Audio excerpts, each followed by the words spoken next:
कभी कभी इस प्रकार के जो सवाल हैं ये यूपी बोर्ड में पूछे जाते हैं। इस प्रकार का अगर कोई भी सवाल आता है तो उसका मूल हम कैसे निकालते हैं, उसका जो है नियम आप लोग ध्यान से देखिए। यहाँ पर जो है सॉल्यूशन लिख दीजिए पहले, उसके बाद जो है माना ये जो है ये वाला x - 1/x = y, तो y है तो इसके स्थान पर मैं इसको तो मान लिया y, लेकिन इसके स्थान मुझे क्या लिखना पड़ेगा, स्क्वायर के रूप में है, इसलिए दोनों पक्षों का वर्ग करने पर, दोनों पक्षों का वर्ग करने पर, तो अब दोनों पक्षों को वर्ग कर दिया तो x - 1/x का होल स्क्वायर हुआ इक्वल y का स्क्वायर हुआ। अब इसको a - b के होल स्क्वायर से तोड़ रहा हूं तो क्या हुआ x स्क्वायर, फिर उसके बाद plus 1/x square minus 2ab, 2 into x into 1/x equal y square. तो x ट्रांसफर हो गया, कट गया, तो x square plus 1/x square minus 2 equal y square. अब x square plus 1/x square equal y square, इसको इस तरफ कर दीजिए, माइनस है तो +2। अब इसके स्थान पर जो है हमें इतना लिखना है, तो अब यहाँ पर देख लीजिए, अब यहाँ से हम लिखना चालू करते हैं।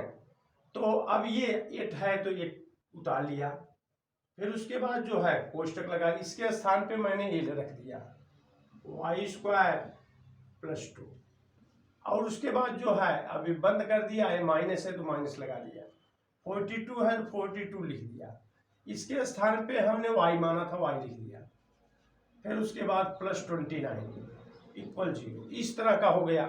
अब उसके बाद जो है इसका हम मल्टीप्लाई कर देता हूँ, ये तो y स्क्वायर प्लस 8 दूनी 16 माइनस 42y प्लस 29 इक्वल 0।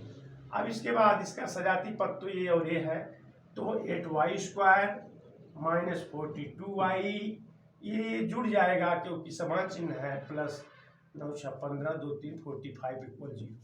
अब जो पिछले वीडियो में मैंने गुणनखंड करने का तरीका बताया था, अब उसी गुणनखंड उसी विधि से कर दीजिए। अब यहाँ पर अंक है तो इसका मल्टीप्लाई कर दीजिए, इसका मल्टीप्लाई जो है r का 8 इंटू 45, 8 का गुणनखंड 2 इंटू 2 इंटू 2, और उसके बाद इसका 3 का 9 × 25 45।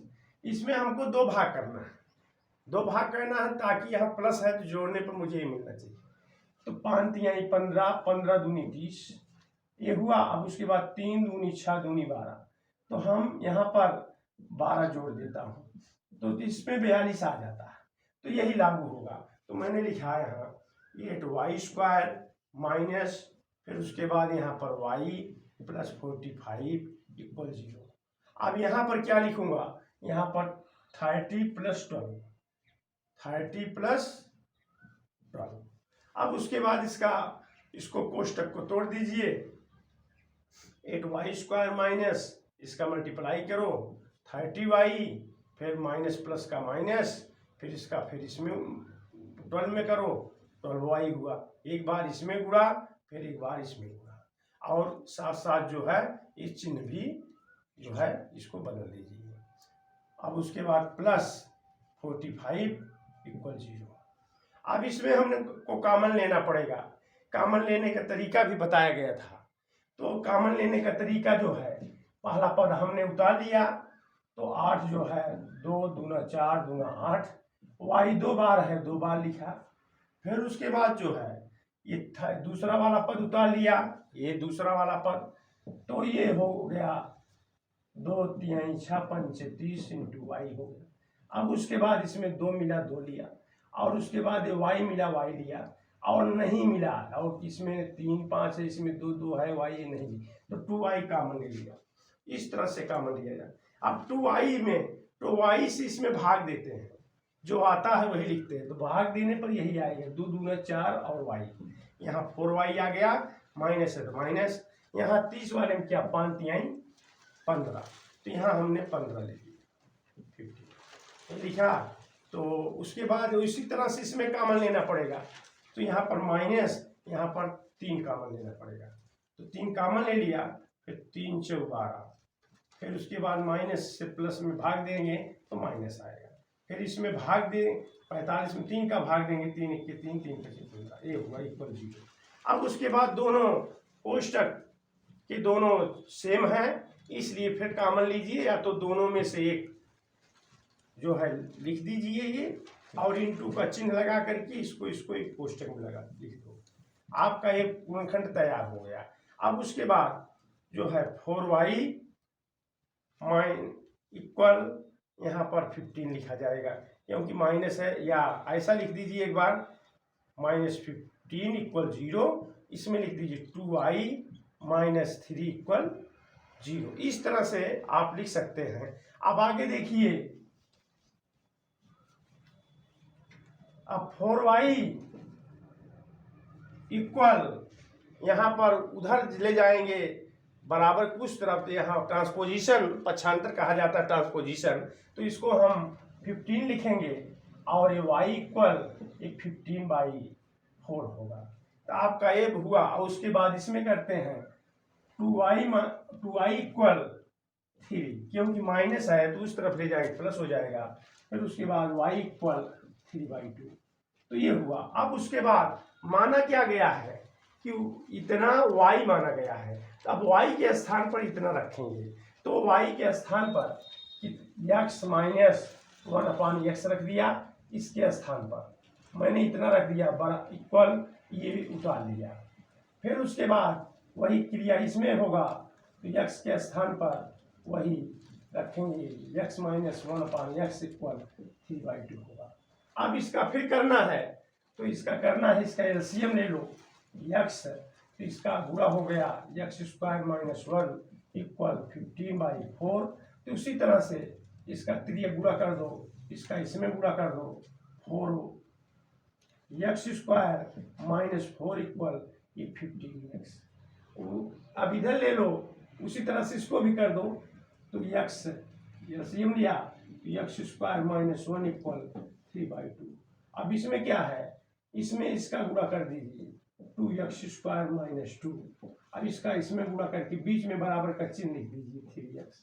अब इसको ट्रांसपोजिशन करो एक तरफ, 4x² 15 है तो -15 होगा, क्योंकि इस तरफ ले आना है, ये -4 इक्वल 0, ये क्या हुआ। अब उसी तरह से 2x² इस तरफ ले आएंगे -3x, ये -2 ही है इक्वल 0, इस तरफ का पूरा 0 होगा क्योंकि सब इधर चले आए। अब उसके बाद जो है इसमें हम फिर गुणनखंड अपनाएंगे, चाहे आप धनाचार विधि अपना दीजिए, चाहे आप जो है गुणनखंड से अपना दीजिए, सब वही है। जैसे इसमें 4 × 16, 16 खंड करेंगे, हमको क्या मिलना चाहिए 15 मिलना चाहिए, मतलब 16 में 1 घटा दो, तो 4x² माइनस, अब उसके बाद 16x प्लस x, थोड़ा डायरेक्ट कर रहा हूँ क्योंकि थोड़ा ज़्यादा यहाँ समय नहीं है। अब उसके बाद जो है -4, अब इस तरह से कर दिया क्योंकि एक पर मैंने लुप्त कर दिया। अब उसके बाद जो है इसमें कॉमन ले लो 4x, उसके बाद कॉमन हो गया x माइनस 4 × 16, यहाँ +1 कॉमन लिया तो x - 4, यहाँ पर इक्वल 0 रहेगा। उसके बाद हो गया दोनों एक जैसे हो गए, x - 4 इक्वल 0, 4x + 1 इक्वल 0, क्योंकि ये दोनों में से एक लिया तो ये आया, ये एक कोष्टक में करके लिया, क्योंकि थोड़ा जो है अब टाइम नहीं है। x इक्वल 4 और 4x इक्वल प्लस है तो 1, प्लस है तो -1 होगा, और x इक्वल -1/4। और इसी तरह से इसको भी कहना है, 2 दूनी 4, 4 में से घटा देंगे 3 मिल जाएगा, 2x², उसके बाद -4x प्लस x - 2 इक्वल 0। अब उसके बाद इसमें कॉमन ले लो 2x, तो x - 2 दूना 4, इसमें +1 कॉमन, x - 2 इक्वल 0। अब उसके बाद ये दोनों एक जैसे हो गए, x - 2 एक कोष्टक में 2x + 1 इक्वल 0। अब x इसको उस तरफ ले जाओ, x इक्वल टू, इसको भी 2x इक्वल -1, तो x इक्वल -1/2। अतः मूल 4 कामा -1/4 कामा 2 कामा -1/2 इस समीकरण का हल है। इस समीकरण का यही हल होगा।